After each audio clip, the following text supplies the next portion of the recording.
Bonjour chers amis. Aujourd'hui, très tôt le matin, là, j'ai eu une soirée hier soir un peu, un peu mouvementée. J'ai dansé la Saint-Janaise et tout ça. Enfin bref. Donc ce matin, je vais vous parler d'un article qui a été rédigé par Amina Fouad. Alors, cette femme est une musulmane de culture. Je ne sais pas de quel pays elle est d'ailleurs, j'ai pas fait attention. Un pays arabe en tout cas. Et elle prétend que sa chevelure est une couronne.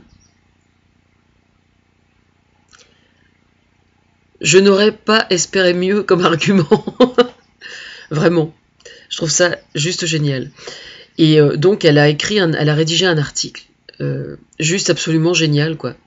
Mais les propos qu'elle tient sur l'islam et sur les hommes dans la culture islamique, les propos qu'elle tient, justement, ne pouvaient être tenus que par une musulmane. Voilà. Pourquoi moi je me suis jamais permis de le faire. Ou beaucoup moins qu'elle, en tout cas. Alors évidemment, cet article, je vais vous le mettre sous la vidéo, là. Et je sais qu'il y a des arguments, visiblement, que j'avais moi donné, enfin, des arguments que j'avais moi donnés au sujet du voile, parce qu'il y a quelque chose de profondément malsain.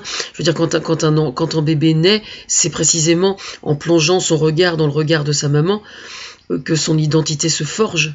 Le visage, l'expression du visage, c'est par essence la définition même de la dignité humaine. Donc vouloir cacher le visage des femmes et leurs cheveux, c'est juste ridicule, quoi. Mais ce que je trouve, c'est pour ça que je suis extrêmement fière en fait que cet article soit écrit, parce que justement c'est ça le véritable féminisme en fait. C'est de donner aux femmes en question d'être elles-mêmes les principales actrices de leur émancipation. Ça pour moi c'est absolument fondamental. C'est pour ça qu'on ne peut pas se permettre. D'ailleurs, au début, je me souviens très bien, au début, je ne sais plus, il y a quelques années, ça devait être l'an dernier, c'était avant que la situation ne se stabilise en Tunisie. Et France Culture avait fait une émission sur le féminisme dans le monde. Et justement, il y avait certaines femmes musulmanes, des têtes, quoi, hein, qui étaient voilées et qui revendiquaient le fait de porter le voile. Et elle trouvait que les femmes occidentales n'avaient absolument pas à se mêler de ça, etc., etc., quoi. Donc évidemment, c'est comme je suis inspiratrice de Tout Radio France, si vous voulez, quand Thomas avait posé le doigt là-dessus, c'était intentionnel, c'était pour me dire, t'as vu un peu. Donc je m'étais sentie un petit peu, pas blessée, mais enfin si, un petit peu quand même, parce que justement, moi, comment dire, mon idée à moi, c'est justement de ne pas se substituer aux autres, mais de leur donner le courage de se battre eux, y compris pour des hommes, pour d'autres causes d'ailleurs, hein. Mais c'est vrai aussi au sein du féminisme. Donc j'avais commenté, hein, on peut retrouver ça sur mon blog, il faudrait fouiller, quoi, sur mon blog ou sur le forum, sur mon blog je pense plutôt. Et puis alors évidemment, vu l'article que j'en avais fait, moi j'avais dit bon ben ok, moi je m'en mêle pas, quoi, débrouillez-vous et je demande pas mieux, quoi. Et le problème c'est qu'évidemment il y avait des féministes tunisiennes qui ont dit à Thomas, qui ont dit mais attends, nous on a besoin d'elle. Alors bon, alors je me suis dit je vais pas mettre tout le monde dans le même panier non plus, quoi.